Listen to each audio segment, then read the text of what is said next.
안녕하세요. 헤름교회 김성광 목사입니다. 2024년도 사순절 말씀 묵상 시간입니다. 오늘의 본문은 마태복음 1장 1절로 17절 말씀입니다. 여러분 잘 알다시피 예수 그리스도의 족보입니다. 1절 말씀 보면 다윗의 자손이시며 아브라함의 자손이신 예수 그리스도의 족보라고 기록이 되어 있는데, 이것은 창세기에 나와 있는 창세기 5장 1절에 나와 있는 이의 족보를 모방하고 있다라고 생각해 볼 수 있습니다. 다윗의 자손이시며 아브라함의 자손이신 예수 그리스도의 족보, 이 1절에 나와 있는 말씀은 복음서 전체의 시작이라고 하는 그런 의미를 가지고 있습니다. 또 1절은 족보를 쓴 이유에 대해서 말씀을 하고 있는데요. 즉 족보를 복음서 서두에 기록하는 이유는 예수님이 아브라함의 후손이며 다윗의 자손, 즉 구약에 예언된 메시아임을 보여주기 위한 것이다 라고 설명할 수가 있겠습니다. 그런 차원에서 다시 한번 1절을 읽어보겠습니다. 다윗의 자손이시며 아브라함의 자손이신 예수 그리스도의 족보, 이렇게 먼저 1절에서 문을 열고 있는 것을 볼 수가 있습니다. 예수님을 다윗의 자손이라고 부르는 것은 예수님은 곧 그리스도라고 하는 의미를 가지고 있습니다. 유다인들은 이스라엘의 2대 임금이었던 다윗 왕의 후손 중에서 메시아, 다시 말하면 그리스도가 탄생할 것이라고 하는 것을 믿고 있었습니다. 그런데 예수님이 바로 그 다윗의 자손 그리스도라는 의미를 지니고 있습니다. 이 족보는 하나의 집안의 역사를 뛰어넘어 하나님의 역사요, 인류 구원의 역사인 구세사인 것입니다. 바벨론 이후부터 유다인들은 족보를 매우 소중하게 여겨왔습니다. 유다 혈통을 또한 보존하기 위해서 노력해 왔습니다. 그러므로 복음사가 예수님의 족보 이야기를 복음서 서두에서 거론하고 있는 이유는 단순히 예수님의 혈통과 가문을 이야기한 것이 아니라 예수님은 아브라함의 후손이고 다윗의 자손이신 메시아라는 사실을 강조하기 위한 것입니다.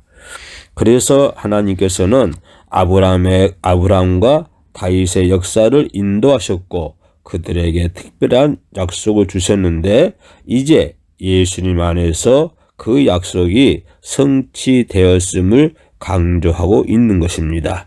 그래서 마태복음 1장 1절은 매우 중요한 요절입니다.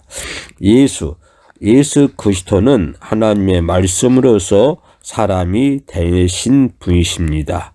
십자가에 죽으심으로써 인간을 구원하신 분이십니다. 예수란 하나님이 살리신다, 혹은 하나님은 구원자시다, 하나님은 구원이라고 하는 그런 의미를 가지고 있습니다. 2절에 아브라함이 이삭을 낳고 이삭은 야곱을 낳았으며 야곱은 유다와 그 형제를 낳았다라고 말씀해 주고 있습니다. 다시 말하면 아브라함, 이삭, 야곱, 이들은 창세기의 주인공들이며 유다인들의 3대 성도입니다. 유다와 그 형제들은 야곱의 12 아들들이며 이스라엘의 12지파의 조상들이 되었지요. 그래서 2절에는 유다의 형제들이 언급되었고 11절에서는 여호와김의 형제들이 언급되는 것을 볼 수 있습니다. 이는 전체 이스라엘 역사가 성경 저자의 시야에 있음을 의미하고 있다고 볼 수 있습니다. 다시 말하면 유다의 형제들은 이스라엘의 12지파를 의미하며 여호와긴의 형제들은 바벨론 유배상화 이후에 무수히 분파된 다윗 후손들을 의미하고 있다고 볼 수가 있습니다. 3절에서 유다는 타마리아에게서 베레츠와 제리를 낳고 베레츠는 헤츠를 낳았으며 헤츠르는 나함을 낳았다. 4절에 나함은 아비나답을 낳고 아비나답은 나흐선을 낳았으며 나흐선은 살몬을 낳았다. 5절에 살몬은 라합에게서 보아스를 낳고 보아스는 루색에서 오벳을 낳았다. 오벳은 이사야를 낳고 이사이는 다윗의 임금을 낳았다. 다윗은 우리의 아내에게서 솔로몬을 낳고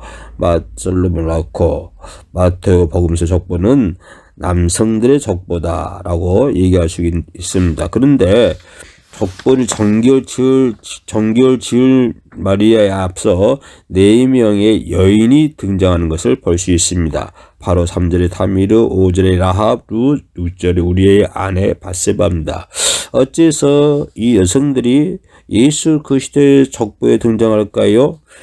이 4 여성 모두가 죄인들입니다. 또한 이 4 여성은 모두 히브리 사람들이 아닙니다. 그런데 반면에 왜 구약 성서에 등장하는 성서 경건한 여인들인 사라, 리브가, 레아 등은 이 족보에서 빠져 있을까요? 경건한 구약 성서에 나오는 경건한 여인들은 빠져 있고 모두가 죄인들인 여인들이 예수의 족보에 등장하는 것을 볼 수 있습니다. 무엇을 의미하고 있을까요? 마태는 미천한 자들을 택함으로써 하나님의 특별한 의로우심을 나타내고자 하는 것입니다. 이 비천한 여성들을 통해서 이방인의 세계가 예수님의 족보 안으로 들어오게 되었다라고 하는 것입니다. 예수님의 사명은 히브리인과 이방인 모두를 향해 있음이 명백하게 드러나 있습니다. 이 족보는 한 여성과 함께 마무리됩니다. 마리아, 그녀는 진정으로 새로운 시작이며 족보 정체를 상대화하고 있다라고 설명해 볼 수가 있는 것입니다. 요셉은 마리아가 간음했다고 생각하여 남모르게 파혼하기로 작정을 합니다. 그런데 그에게 이러한 말이 들려옵니다. 그 몸에 잉태된 아기는 성령으로 말미암은 것이다. 마태복음 1장 20절에 나와 있는 말씀이죠. 이렇게 마지막 문장은 족보 전체의 방향을 바꾸는 것을 볼 수 있습니다. 마리아는 새로운 시작입니다. 16절 말씀 보니까 야곱은 마리아의 남편 요셉을 낳았는데 마리아에게서 그리스도라고 불리는 예수님께서 태어나셨다라고 설명하고 있습니다. 족보는 요셉에서 끝나는데 요셉은 여러분 잘 알다시피 법적으로 마리아의 남편이었고 예수님의 법적인 아버지입니다. 그래서 예수님은 요셉의 조상들의 족보에 들어갈 수 있게 되고 다윗의 후손이 되는 것입니다. 그러나 예수님이 요셉에서가 아니라 마리아에게서 태어나셨다라고 말을 하고 있습니다. 이것은 예수님이 육적으로 생물학적으로 요셉의 아들이 아니며 동정녀 마리아에게서 탄생하셨음을 강조하는 것입니다. 즉 요셉은 법적으로는 예수님의 아버지이지만 실제로 예수님은 요셉의 육적인 아들이 아니며 동정 마리아에게서 성령에 의해 탄생되었다는 의미인 것입니다. 이는 하나님이 하와에게 하신 예언과 이사야 예언자의 예언이 성취되었다고 하는 것을 보여주는 대목입니다.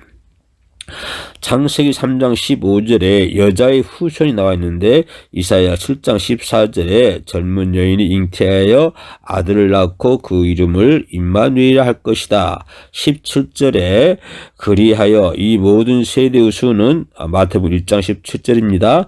그리하여 이 모든 세대의 수는 아브람부터 다윗까지 14대이고 다윗부터 바빌론 유배까지가 14대이며 바빌론 유대부터 그리스도가까지가 14대이다 라고 설명을 해 주고 있습니다.